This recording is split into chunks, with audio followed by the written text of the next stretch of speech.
Today, when I got up and opened the blinds in my bedroom, oh, what a surprise! It's snowing! I don't like winter very much, but I love snow. Snowy landscapes have a special kind of magic. They look like postcards. From the window, I watch the snowflakes falling gently and turning everything white. Then I listen to the silence.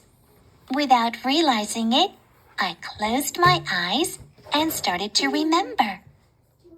It also snowed on my grandmother's birthday. It was a winter's day.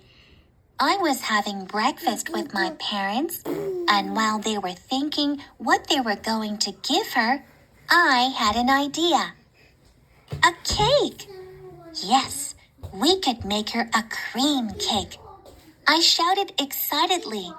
I thought it was the best present we could give her, because she loved cream madly. I remember that without waiting for my parents to say yes, I ran to put on my apron and white cooking hat. I went into the kitchen a bit excited, wanting to conquer the world. But in fact, my father had to help me with the ingredients and measurements. 3 large eggs, 2 soup spoonfuls of flour, 4 of sugar. As I said this, I went placing all of it into a large bowl and mixing it strongly. I perfectly remember the mixture that came out. I played making shapes, and I made some of the characters in this story my grandmother always told me. It was such fun. When I stuck my finger in it to taste it, I was covered in flour from head to foot. When she saw me, my mother broke out laughing. Today, I can still remember how sweet the cake was, despite the fact that it is not easy to remember a taste or a smell. It was so good. Then my father placed it in the oven, and when he took it out, I wrote in capital letters with cream, "Happy Birthday." I remember that I couldn't wait to see my grandmother's face when she saw the surprise, and I quickly put on my boots, coat, gloves, scarf, and hat to go out into the street. When I went outside, I felt a cold wind slap me in the face.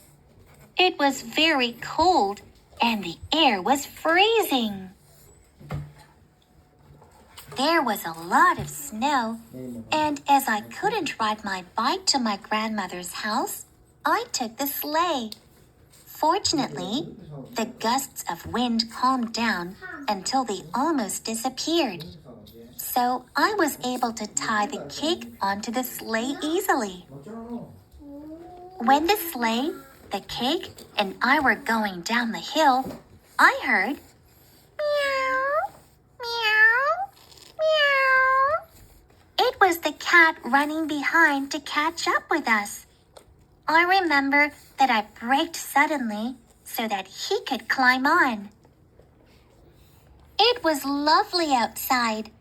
I remember that everything was covered with a great white coat. I was engrossed in my thoughts when suddenly, crash, bang, woof! It was lovely outside. I remember that everything was covered with a great white coat. I was engrossed in my thoughts when suddenly, crash, bang, wallop!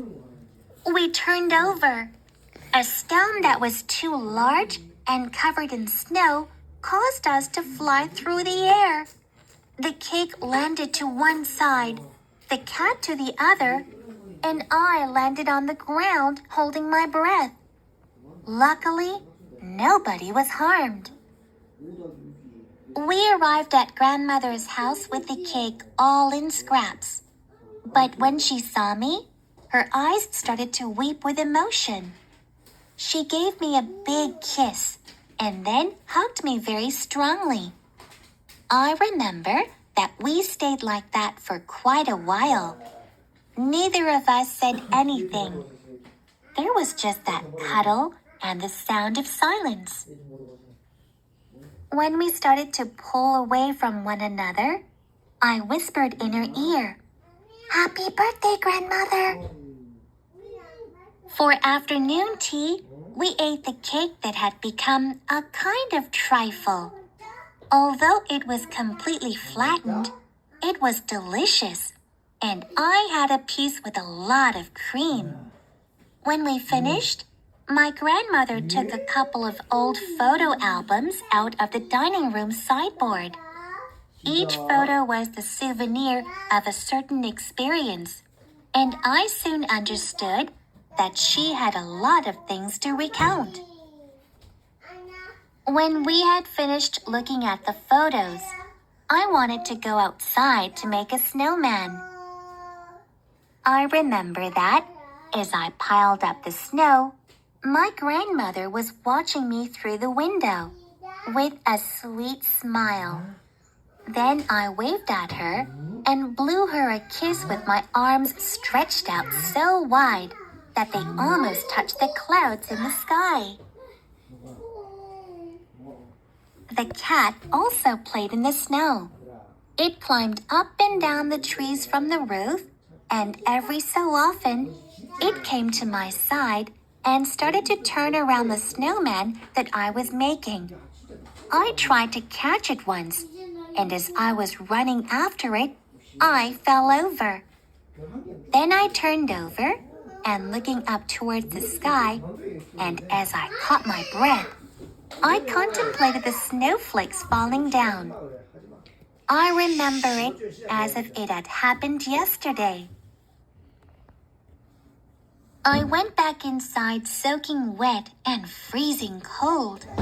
To warm up, my grandmother prepared a glass of very warm milk for me. I undressed and wrapped myself up in a blanket.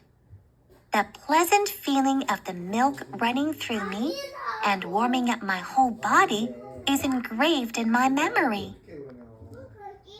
I remember that I lost all sense of time. The night flooded everything, and the light watched over everything and protected it from the heavens. That's why I spent the night at my grandmother's house. What I liked the most about sleeping at grandmother's house was the story she told me before I went to bed. It was a unique and special moment. Then I closed my eyes when she kissed me on the forehead and wished me the sweetest dreams.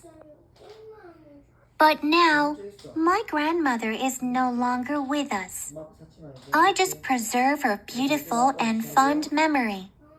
Without realizing, a tear rolled down my cheek, and I said to myself, looking towards the horizon, "I miss you, grandmother." As the tear dried, I heard my mother calling me. "Maria, aren't you coming down for breakfast yet?"